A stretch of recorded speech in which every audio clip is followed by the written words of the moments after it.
Ang ninuno. Hindi na nagsalita si Teroy. Matapos marinig ang sinabi ni Noah, mas nabahala ang bata. Ilang metro na lang bago sila makarating doon sa palayan. Bigla na lang nagreklamo si Ikya. Kanina pa sumasakit ang kanyang tiyan at tinitiis lang. Ang sabi naman ni Noah baka kabag lang dahil mahangin kanina doon sa baybayin. Hanggang sa uminto si Ikya. Gumilid sa tabi ng daan at naupo sa nakaumbok na bato. Hawak nito ang tiyan at kita sa muka ang pagsimangot. Aray ko, ang sakit talaga. Wika ni Ikya. Teka sandali, magpahinga muna tayo. Baka naman gutom lang yan. Sige nga, iangat mo nga yung kamay mo. Wika ni Noah. Pagkapa ni Noah kay Ikya, nanlaki ang mga mata nito nang maramdamang may kakaibang pitik sa kamay. Ayop, papanong natablang ka ng kulam? Yawa, nag-iwan ng kulam sa'yo si Atardo. Wika ni Noah. Teka, anong sabi mo, Kuya Noah? Nakulam si Ate Ikya. Hindi na nagsalita si Noah. Inihipan niya ang mukha ni Ikya hanggang sa napansin ni Teroy na tila tumirik ang mga mata ng dalaga.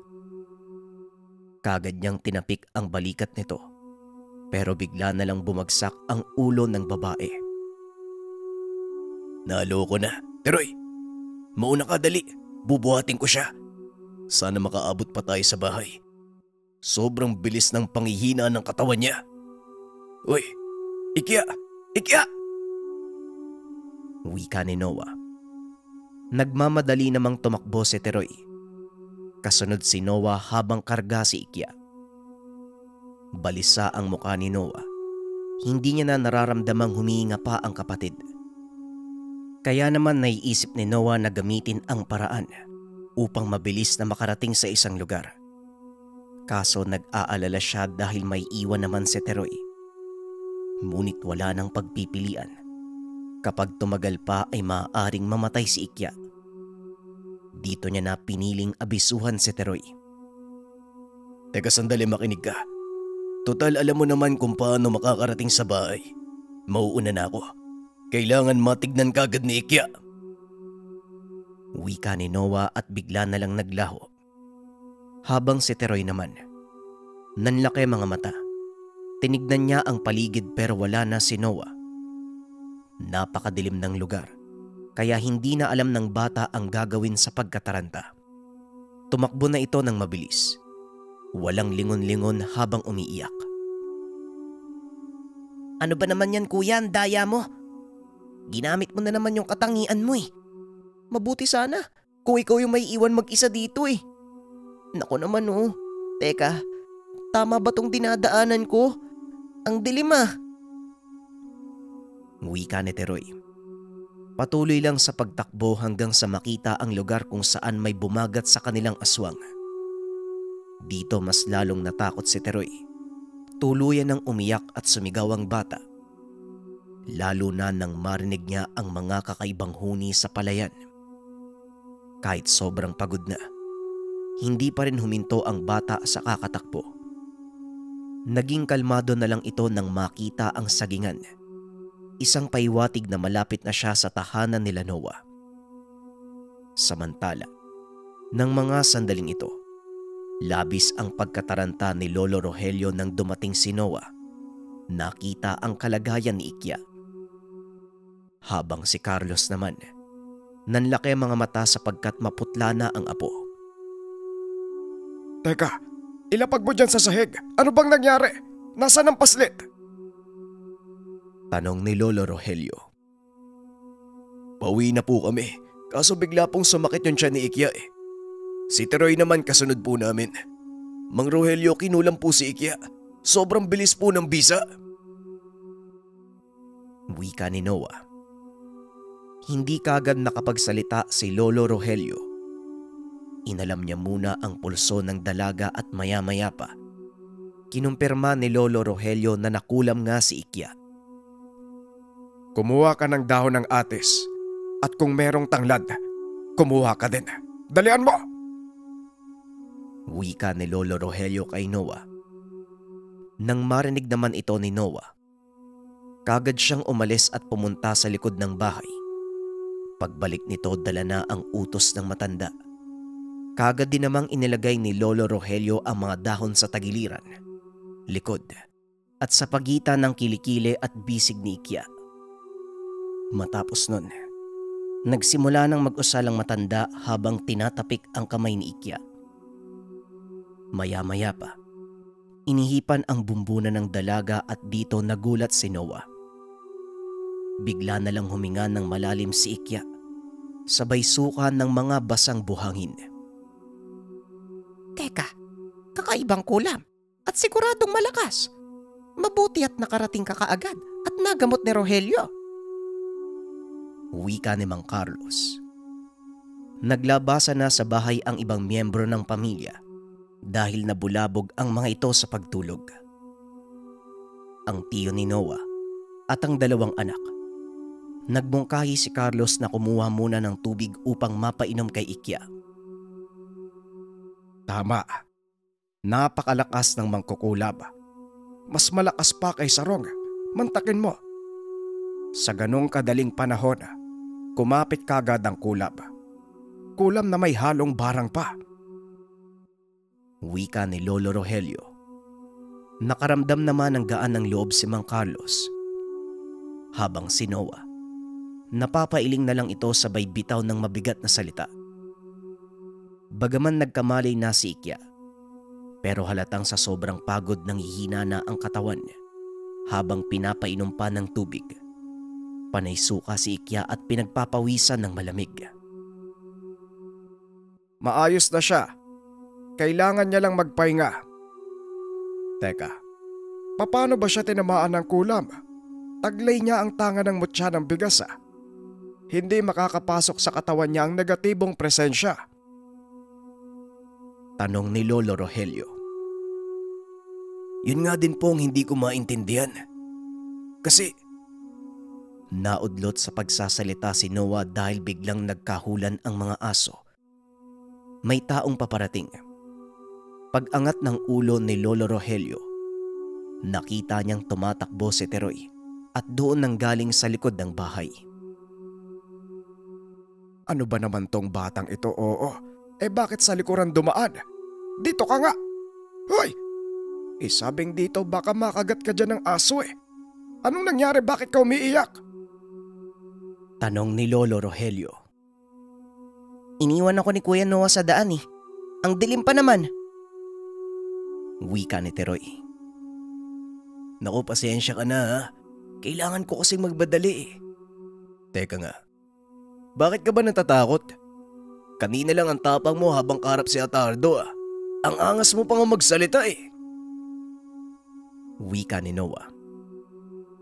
Napakunot naman ang mukha ni Mang Carlos, maging si Lolo Rogelio. Teka nga, ano bang nangyari? Parang may kakaiba bukod sa kulam. Tanong ni Mang Carlos. Dito na ipinaliwanag ni Noah ang sitwasyon.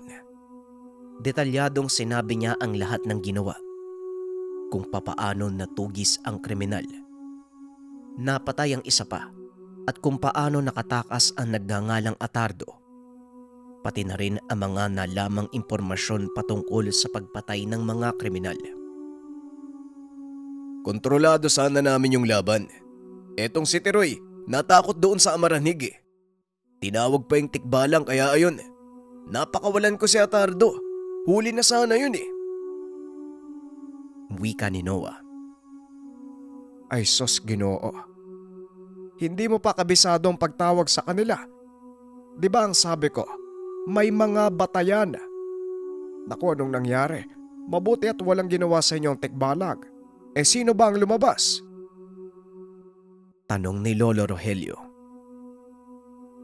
Yung itim po. Galit na galit eh. Kung hindi ko napansin malamang pati kami gulpi.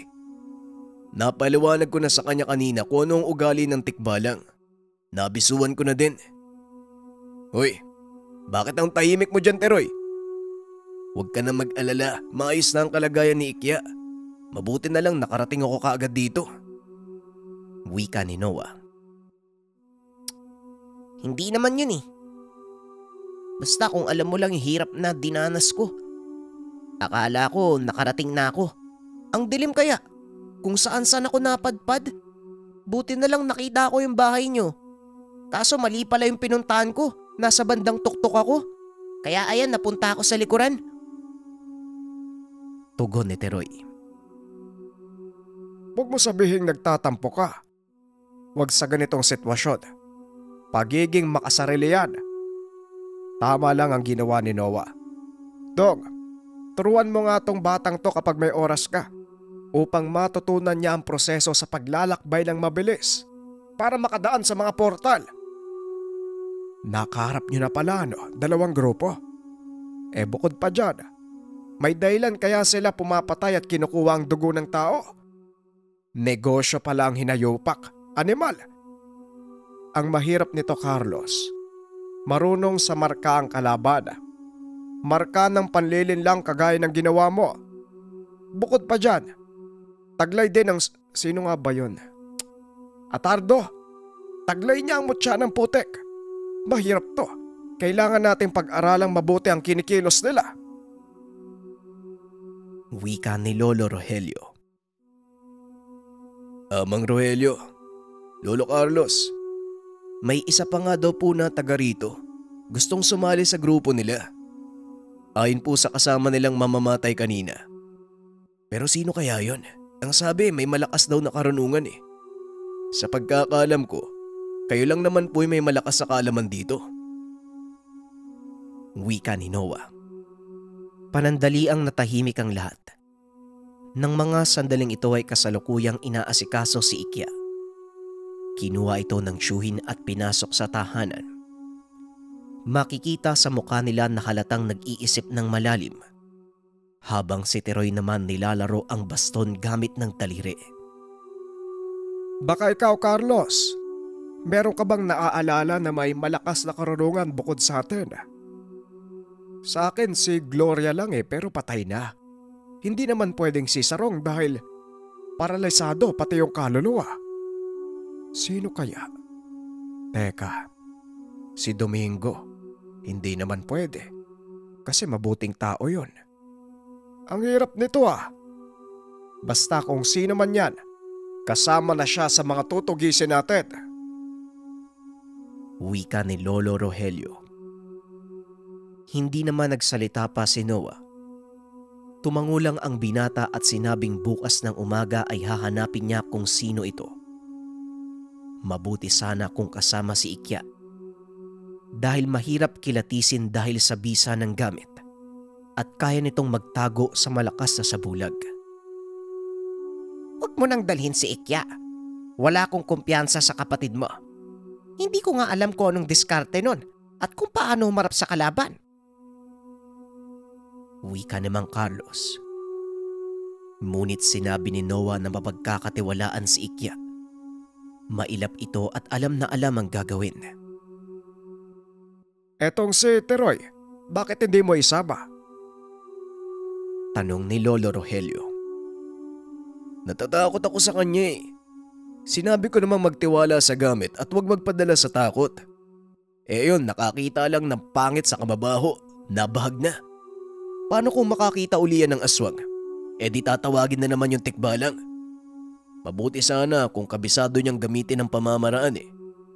Kanina, narinig ko pa na nagreklamo yung tikbalang. Hindi daw nila alam kung sino ang tinatawag ni Teroy. Nag-away pa nga yung tatlo at bukod dyan, delikado kapag natawag niya ang mga yun. Kahit sino sa kanilang tatlo, delikado. Wika ni Noah.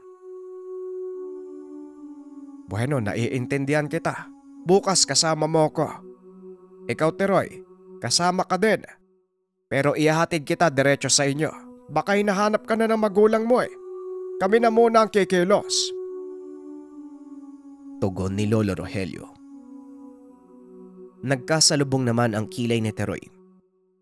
Nagsalita pa ang bata at sinabing bakit hindi na lang diretsuhin sabihin sa kanya na ayaw siyang kasama.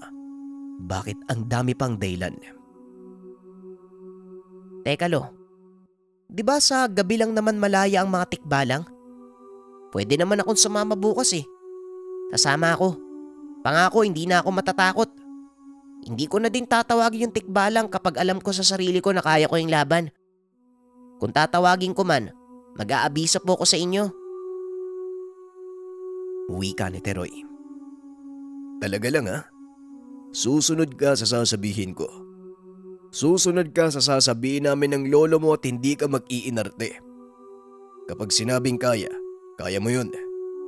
Huwag kang matakot dahil hihina na ang bisa ng tangan mo.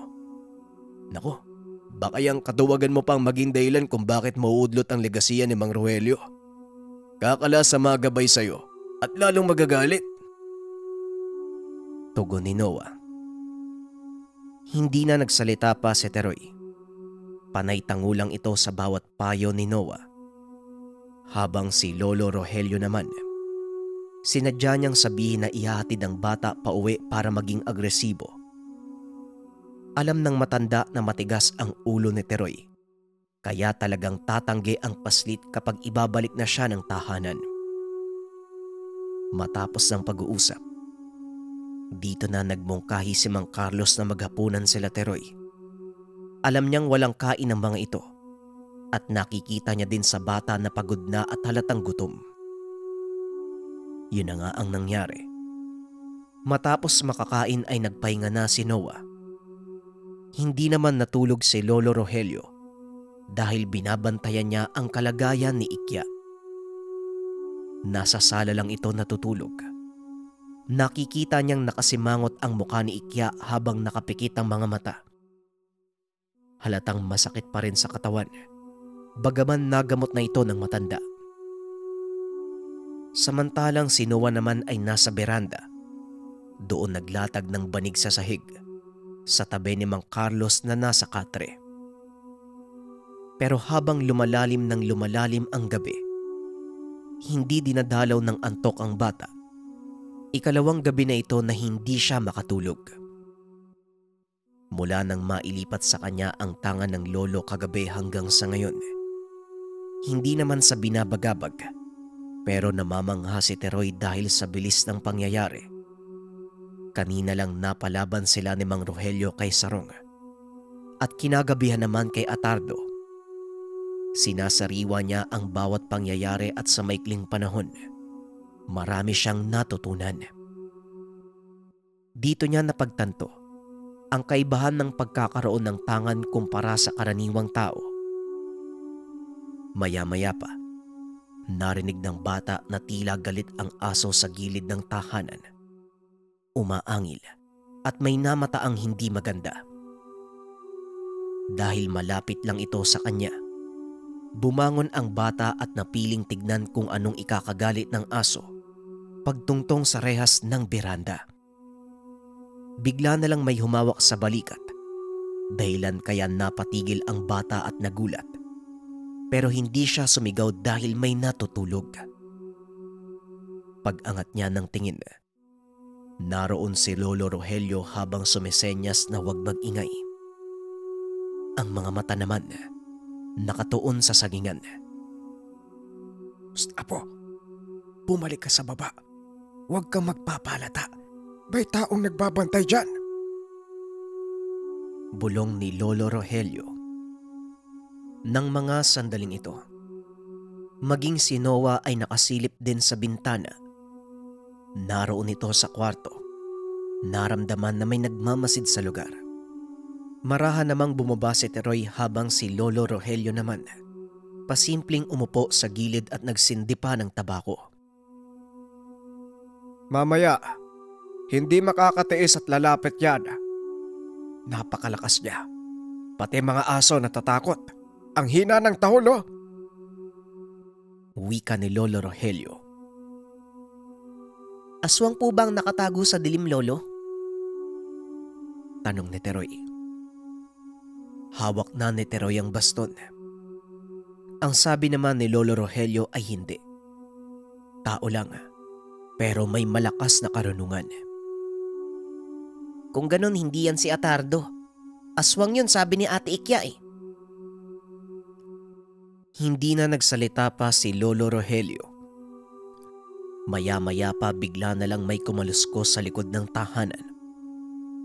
Tumunog ang mga natapakang tuyong dahon ng saging. Pagtingin ni Lolo Rogelio, nakita niya si Noah.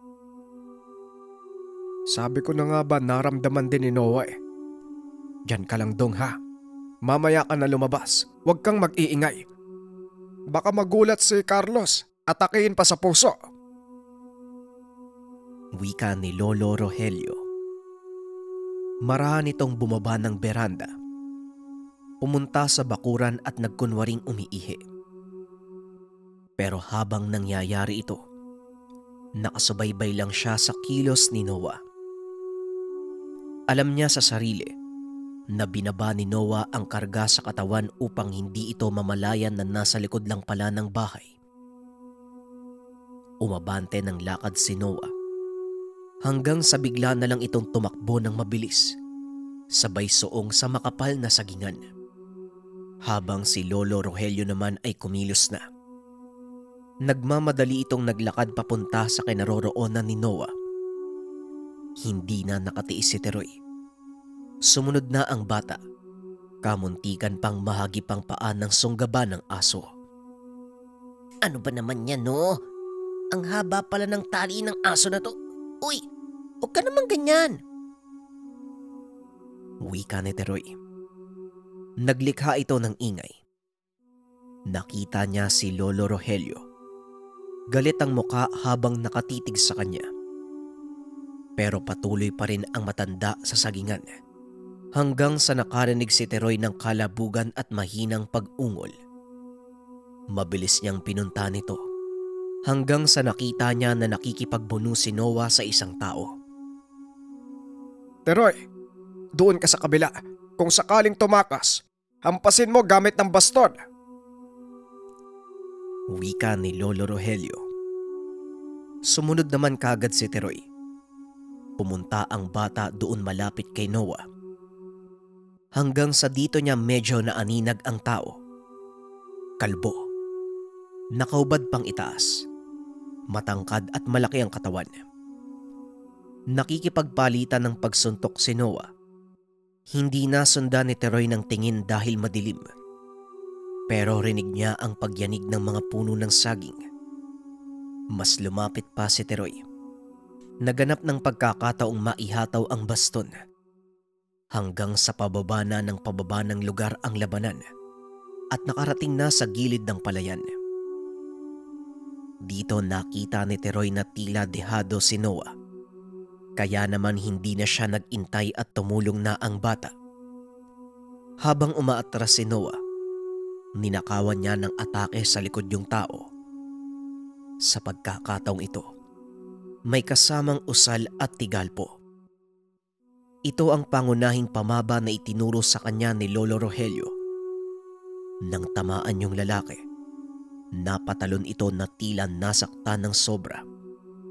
Sumigaw at humarap kay Teroy. Galit na galit at inambahan ng pagsuntok ang bata. Siguro naman, hindi na ako magtatawag ng tikbalang. Iisa-isahin ko ang pamaba. Sige, lumapit ka. Kaalam mo ha. Wika ni Teroy. Napailing na lang si Lolo Rogelio. Sapagkat alam niya sa sarili na kalmado na ang bata.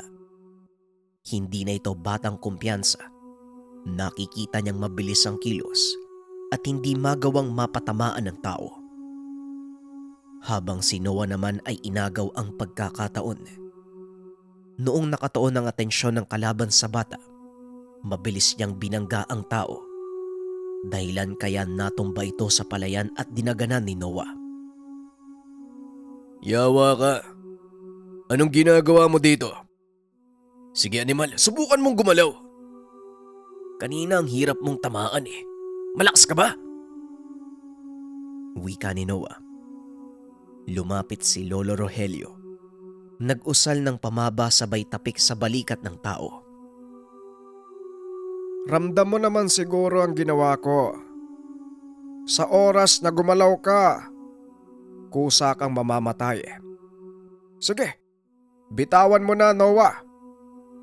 O ikaw naman, anong balak mo dito ha? Huwag mo sabihin sa amin na wala kang binabalak na masama. Imposibleng pumunta ka ng ganitong oras nang walang gustong gawin. Binitawan naman ni Noah ang malaking tao, habang si Lolo Rogelio naman nakaduro ang daliri sa noo ng lalaki at hindi gumagalaw. Muling nagtanong ang matanda kung anong pakay sa lugar ng tao. Hindi nagsalita ang lalaki. Sa halip makikitang galit na tila nais gumante sa dalawa. Maya-maya pa sinabi ni Lolo Rogelio, "Igapos ang tao." Ginawa naman ito ni Noah at pagkatapos kinaladkad ito papunta sa likod ng tahanan. Nagising na ang mga miyembro ng pamilya. Maging si Mang Carlos ay nagising na din. Tumayo ang matanda at pumunta sa kinaroroonan nila Lolo Rogelio. Tinali nila ang tao sa haligi. Panay naman ang tanong si Noah at Lolo Rogelio, pero nanatiling tahimik ang lalaki. Hindi na siguro kailangan tanungin pa yan. Kalaban siya at maaaring kasamahan ng mga kriminal. Noah, pakisabihan mo nga ang mga pinsan at tiyuhin mo na umalis muna sila dito. Delikado na sa bahay. Pwedeng may rumisponde. Wika ni Mang Carlos. Kagad naman itong sinabi ni Noah sa mga kaanak. Nakinig naman ang mga ito. Umalis sila sa tahanan at hinatid sa malapit na kapamilya. Hindi nagtagal kaagad din namang nakabalik ang binata. Nag-uusap ang dalawang matanda at si Noah. Nabanggit ni Lolo Rogelio ang pagiging agresibo ng bata. Ramdam niya ang lakas sa katawan. Dito na inamin ni Noah. Tinuruan niya ang bata kung paano papalabasin ang lakas ng baston. Pasensya na po. Alam kong walang pahintulot, Lolo Rogelio. Iniisip ko din naman po na baka hindi kayanin ang katawan niya eh. Pero nagulat na lang ako nang bigkasin niya yung mga kataga na binigay ko. Bukod sa lakas na lumalabas sa baston, umaapaw sa katawan ni Teroy ang kakaibang enerhiya. Ang sa akin lang, wala pang tiwala sa sarili si Teroy. Wika ni Noah. Ganun ba? Lagi siyang nauunahan ng takot, ano? Masasayang ang bigay ng mutya ng 17 ahas na bilis ah. Lakas ng katawan at husay sa pakikipaglaban. Lalo na ang pagiging madulas at may hirapan siyang hawakan ng kalaban. Pero sa tingin ko, kaya ng katawan niya at masasanay din siya katagalan. Kaunti pang lakas ng loob ang kulang. Sa tansya ko, walang makakatapat sa lakas niya ngayon eh. Naranasan ko na ito noon. Pero bueno, ayaw palang umamin itong bihag, ano? Sige, gagamitin natin si Teroy. Wika ni Lolo Rogelio. Hindi na sinabi ng matanda kung sa paanong paraan gagamitin si Teroy. Napapaisip noon si Noah na baka ipapahampas lang nito ang baston sa tao na may kasamang parusa at tigalpo. Ilang sandali pa lumapit ang matanda kay Teroy. Meron siyang binulong. Nagulat naman ang bata. Habang nanonood si Mang Carlos at Noah, nagtataka ang mga ito. Ano po? Sigurado po ba kayo, Lolo? Bakit hindi ko nalang parusahan ng isang to gamit ang baston? Tanong ni Teroy. Basta gawin mo. Hindi uubra ang pagpalo mo sa baston. Mamamatay na lang yan, pero hindi pa rin aamin yan. Tugon ni Lolo Rogelio. Tumango ang bata at naglakad papunta sa nakagapos na tao. Nagkatitigan naman si Noah at Mang Carlos na may halong pagtataka sa muka. Hanggang sa lumapit si Lolo Rogelio sa kanila. Pumasok muna kayo ng tahanan. Panoorin nyo na lang sa bintana si Teroy. Wika ng matanda. Ano po, teka? Hindi ko po maintindihan eh. Ano po bang ipapagawa nyo kay Teroy? Tanong ni Noah. Hanggang sa may sinabi ang matanda na labis namang ikinagulat ni Mang Carlos at Noah. Ayon kay Lolo Rogelio, binigay niya na ang tamang proseso sa pagpapalabas ng tikbalang. Bawat tikbalang ay may kanya-kanyang pagtawag at kaya ng palabasin ng bata alinman sa mga elemento. Hindi kasi aamin yan kahit anong gawin natin eh. Kaya sa ibang paraan na lang, hayaan nating iba ang manakot sa kanya. Wika ni Lolo Rogelio. Ang ibig sabihin, ipapaubaya nyo sa tikbalang. Naku naman oh. Lolo Carlos, teka. Aalalayan kita, dali. Doon tayo sa loob, na loko na oh. Etong si Lolo Rogelio, nakakatakot yung mga tikbalang eh. Wika ni Noah. Nagmamadaling pumasok ng bahay kasama si Mang Carlos. Napadasal pa sa itaas si Mang Carlos at sinabing may trauma siya sa tikbalang. Maya-maya pa nagtanong na ang bata kay Lolo Rogelio kung ito na ba ang oras. Kagad namang tumugon ng matanda na ayos na at pwede nang gamitin ng bata ang pamaba. Nang mga sandaling ito, biglang nanlaki ang mga mata ng tao. Sa kauna-unahang pagkakataon, nagsalita na ito. Anong ipapagawa mo sa bata? Kikilitin ako. Mangangal. Hindi ako aamin kahit anong gawin nyo. Wika ni Asyong. Nagsasalita ka naman palang kalbo ka eh. Oo naman, kikilitiin kita. Pero ibang klaseng kiliti. Tugon ni Teroy. Nais kumawala ni Asyong. Galit na galit at gustong sunggaban ng bata. Hanggang sa bigla na lang lumod sa lupa ang paslit. Nasa harapan lang nito ang baston at nakayuko. Samantala, habang nangyayari ito, tumaas naman ang tensyon ni Noah at Mang Carlos. Panay bigkas ng mabigat na salita at makikita ang pagkataranta. Yan na nga. Yan nga ang tamang pagtawag. Ay nako, mabaging langit ako. Huwag naman sana yung itim na tikbalang. Wika ni Mang Carlos. Ilang segundo lang, naririnig na nila ang mga binibitawang salita ni Teroy. Kombinasyon ng mga pamaba ang mga ito. Sino kayang mas maangas? Yung isa hindi ko pa natatawag. Masubukan nga. Yagi, tinatawag kita. Magpakita ka. Pero wag mo akong tatakutin ha. Yumanig ang lupa. Nakarinig sila ng tapak ng kabayo. Binalot ng makapal na alikabok ang palibot ng bata. Unti-unting lumitaw ang nilalang. Ang tikbalang na kulay kayumanggi at may gintong buhok.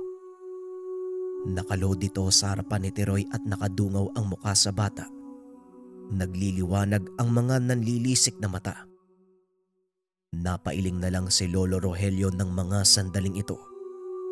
Nakita niya ang sarili sa bata kung paano niya palabasin ng tikbalang. Ito na ang pinakaaasam ko. Ang tamang proseso ng pagtawag ng bata sa mga gabay. Sa tingin ko, hindi mainit ang ulo ni Yagi. Wika ni Lolo Rogelio. Samantalang yung taong nakagapos, natulala, makikita sa muka ang matinding takot. Hindi na nagpumiglas. Nakatitig lang sa tikbalang at nanginginig ang tuhod. Habang si Teroy naman, nakipagtitigan sa tikbalang, hindi nagpapatinag ng tingin. Ayon kay Lolo Rogelio, hindi dapat siya magpadaig sa oras na lumabas ang tikbalang. Anong ginagawa mo? Tititig ka lang ba? Makinig ka ha. Ako ang tagapangalaga. Kailangan mong sundin ang utos ko. Wika ni Teroy. Linti kang bubwit ka. Ang dami mo pang sinasabi. Tagapangalaga. Alam ko, wag mo nang sabihin sa akin. Talagang bibigyan kita ng proteksyon. Roelio, maangas na to ah. Gusto mo bang disiplinahin ko muna? Wika ni Yagi, ang ikatlong tikbalang. Napakamot ng ulo si Lolo Rogelio. Makikita ang pagkadismaya dahil siya ang nahiya sa ginawa ng apo. Anak ka ng puting bubuyog kang bata ka. Yan na nga nagpakita na eh. Huwag mo nang ipamukha na sundin kang kutong lupa ka. Ayan tuloy nagalit. Wika ni Lolo Rogelio. Pasensya na po, Yagi. Biro lang.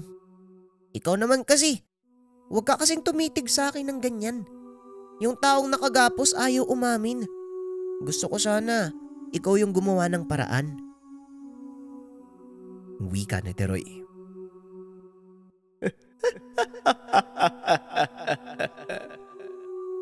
Ito lang ba ang gusto mo, Teroy? Baka may gusto ka pang idagdag. Siguradong hindi lang iiyak to. Lahat ng kilala mo, tawagin mo na. Simulan mo nang magdasal. Wika ng tikbalang. Tumayo ito at unti-unting humarap sa nakagapos na tao. Marahang lumapit at dumungaw ang ulo sa mukha nito. Suminghot si Yagi. Tinadyak ang mga paa sa lupa, dahilan kaya napapitlag ang tao. Teroy, ano ang unang katanungan? Wika ni Yagi. Teka, ano nga ba yun? Nakalimutan ko eh. Lo! Ano yung tatanong? Pangalan, di ba? Ay oo, ayaw kasing sabihin yung pangalan eh. Tanong mo yung pangalan. Tugon ni Teroy. Nang marinig naman ito ng bihag ay kaagad siyang nagsalita. Nagpakilala ito sa pangalang Asyong at ang totoong pakay niya sa lugar. Bantayan ang mga mapanghas na grupo na pumipigil sa kanila at kapag napagbigyan ng pagkakataon, papatayin niya ang mga ito.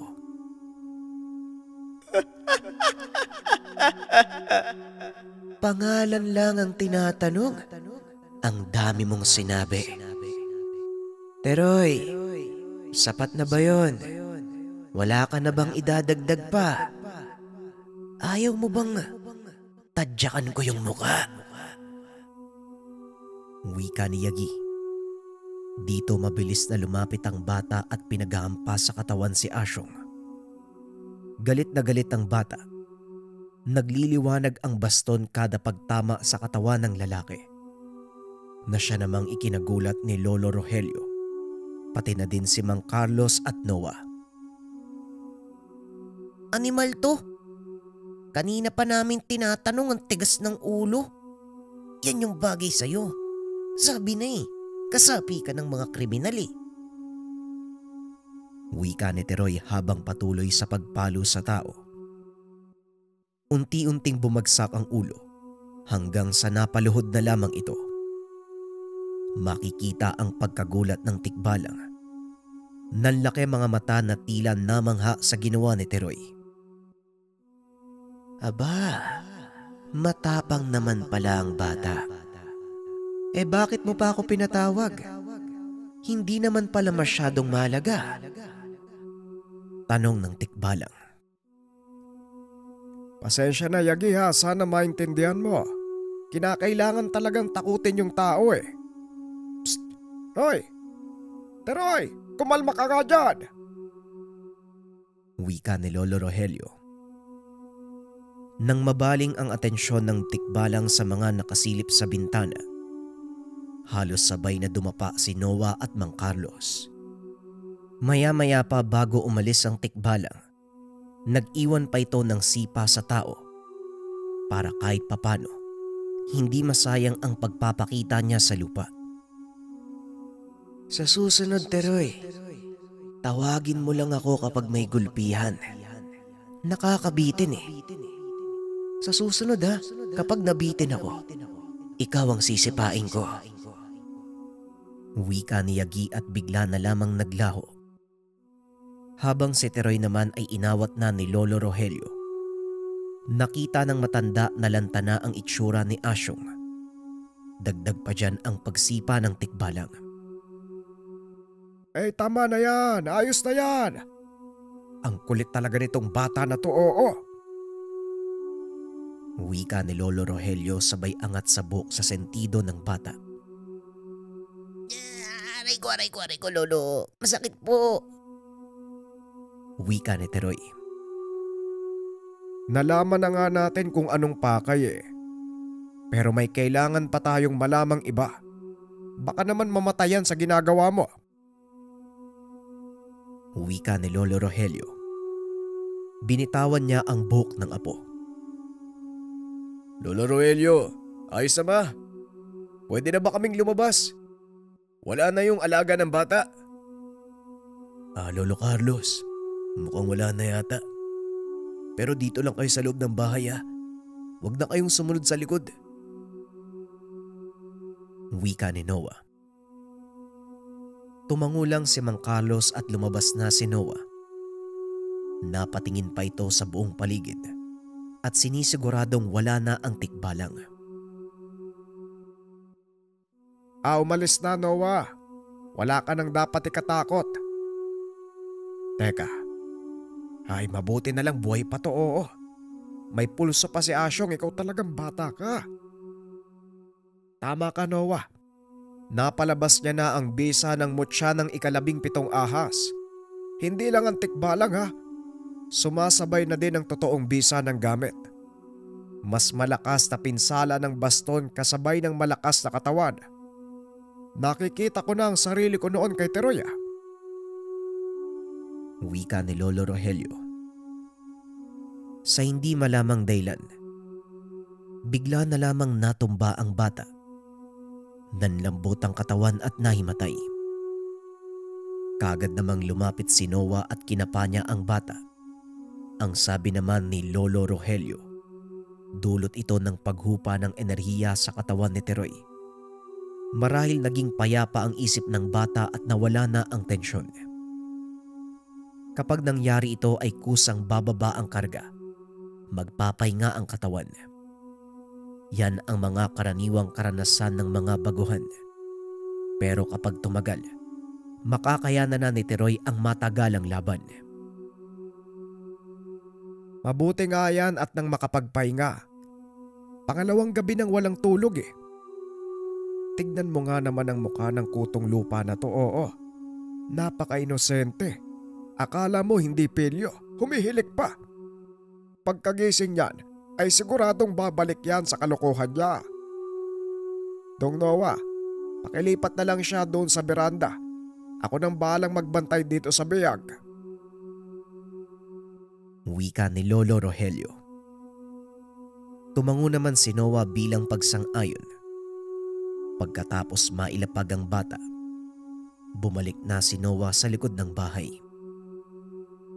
Hindi siya kampante na si Lolo Rogelio ang magbabantay, sapagkat anumang oras ay maaaring dumating ang banta. Sumapit na ang umaga. Tuloy pa rin si Teroy, habang si Ikya naman ay gising na. Halata sa kinikilos na maliksi na ang dalagita. Nagulat pa ito nang makita si Noah at Lolo Rogelio sa likod ng bahay. Lalo na nang makita ang taong lupaypay habang nakatali sa puno. Natanong ni Ikya. Ipinaliwanag naman ito ni Noah. Sinabi din ito na kamuntikan ng mamatay ang kapatid kagabi. Kung hindi na agapan ay malamang hindi na kayang pagalingin ni Lolo Rogelio si Ikya. Kuya, si Atardo napaginipan ko. Parang demonyo eh. Nakita ko mga kalagayan nyo. Nakahandusay kayo sa lupa at duguan. Alam kong pangitain yun, kuya. Ramdam kong totoong nangyari ang panaginip ko eh. Wika ni Ikya. Sumabat naman si Lolo Rogelio. Meron talagang pangitain na dadating kay Ikya at magbibigay babala. Tanga nito ang mutya ng bigas na humihigop ng positibong enerhiya. At kung sakaling makasagap ito ng negatibong aura, bibigyan ng senyales ng gamit ang nagtatangan. Kung ganon, naiisip ko na hindi basta ang sinasabi niyong atardo. Tignan natin kung kakayanin niya talaga. Lalo pat gising na ang lakas ni Teroy at kaya niya nang tawagin ng tama ang 3 tikbalag. Wika ni Lolo Rogelio. Sumabat naman si Noah na mas kampante siya kasama si Teroy sa araw kaysa gabi. Di ba yun din po yung sinabi nyo? Limitadong pagpapakita ng mga nilalang lalo na kapag araw? Tanong ni Noah. Tama. Tama ka. Pero wag kang magpakampante. Dahil kahit limitado man, kaya pa rin gamitin ang lakas ng tikbalang. Hindi niyo na kailangan pang tawagin. Literal na sa sanib ang lakas nito sa katawan ni Teroy. Bata pa, pero halimaw na. Isipin mo 3 yun, di ba? Papaano kung nagsabay-sabay yung lakas? Pambihirang lakas ang ilalabas niya. Lalo na't isama pa ang bisa ng baston. Ang problema nga lang, apektado ang pag-iisip ng bata. Kagaya ng nangyari sa akin noon. Wika ni Lolo Rogelio. Sa pagpapaliwanag niya, nagawa niyang gamitin ang lakas ng tikbalang na nakaanib mismo sa katawan. Pero kung ano ang ugali ng tikbalang, yun din ang lalabas sa ginagabayan nito. Kaya peligro kapag merong ibang tao sa lugar. Dagdag pa ng matanda. Lahat ng tumitig sa kanya noon, hindi maipinta ang itsura. Ginugulpi niya. Mabuti na nga lang lahat ng nasa paligid ay kalaban dahil siguradong madadamay ang mga inosente. Nagkatitigan si Ikya at Noah. Makikita sa mukha ng magkapatid ang agam-agam. Sumasaglit pa ng tingin si Ikya sa beranda kung saan naroon ang bata. Sus Ginoo. Alam niya na ba ang pamamarang iyon, Lolo Rogelio? Tanong ni Noah. Hindi pa. Hindi ko pa naituturo sa kanya. Tugon ni Lolo Rogelio. Pakiusap po, Lolo Rogelio. Huwag niyo nang ituro sa kanya hanggat maaari. Malakas naman yung bisa ng 17 ahas eh. Sapat na po yun. Malakas ang kuryosidad ni Teroy. Lalo na't nag-aaral siya ng kaalaman. Wika ni Noah. Mukhang magagaya ka na sa lolo mo na may trauma sa tikbalag. Katulad ng Lolo Carlos mo. Grabe yan kung tumakbo. Tinawag ko ba naman ng sabay-sabay yung 3 tikbalang eh. Fiesta noon. Lasing na kaming dalawa ng bagatin kami ng mga aswag. Tinamad akong lumaban, kaya tikbalang ang ginamit ko. Nagtampo pa nga yung lolo mo eh. Hindi ako pinapansin. Wika ni Lolo Rogelio. Kasalukuyan silang nag-aagahan ngunit tulog pa rin si Teroy. Hanggang sa bigla na lang bumangon ang bata. Tumayo at bumaba sa beranda. Pinanood lang nila Noah kung ano ang gagawin ni Teroy. Akala nila ay iihi lang ito. Pero bigla na lang kumaripas ng takbo na siyang ikinagulat ng lahat. Papunta ito doon sa palayan. Ano bang gagawin ng batang to? Parang may hindi magandang mangyayari ah. Hindi kaya nawala na sa tamang pag-iisip yon? Dako, baka bumigay ang katawan niya. Sundan mo nga, Noah. Dala pa naman niya yung baston. Wika ni Lolo Rogelio. Kagad namang sinundan ni Noah ang bata. Habang si Ikya, Mabilis na ininom ang kape at sinundan ng kapatid. Nakita ni Noah na sobrang bilis ni Teroy. Gumamit na siya ng orasyon para makahabol, ngunit hindi pa rin niya maabutan. Ano bang nangyayari? Hindi kaya nananaginip lang yung batang to? Tumatakbo habang tulog?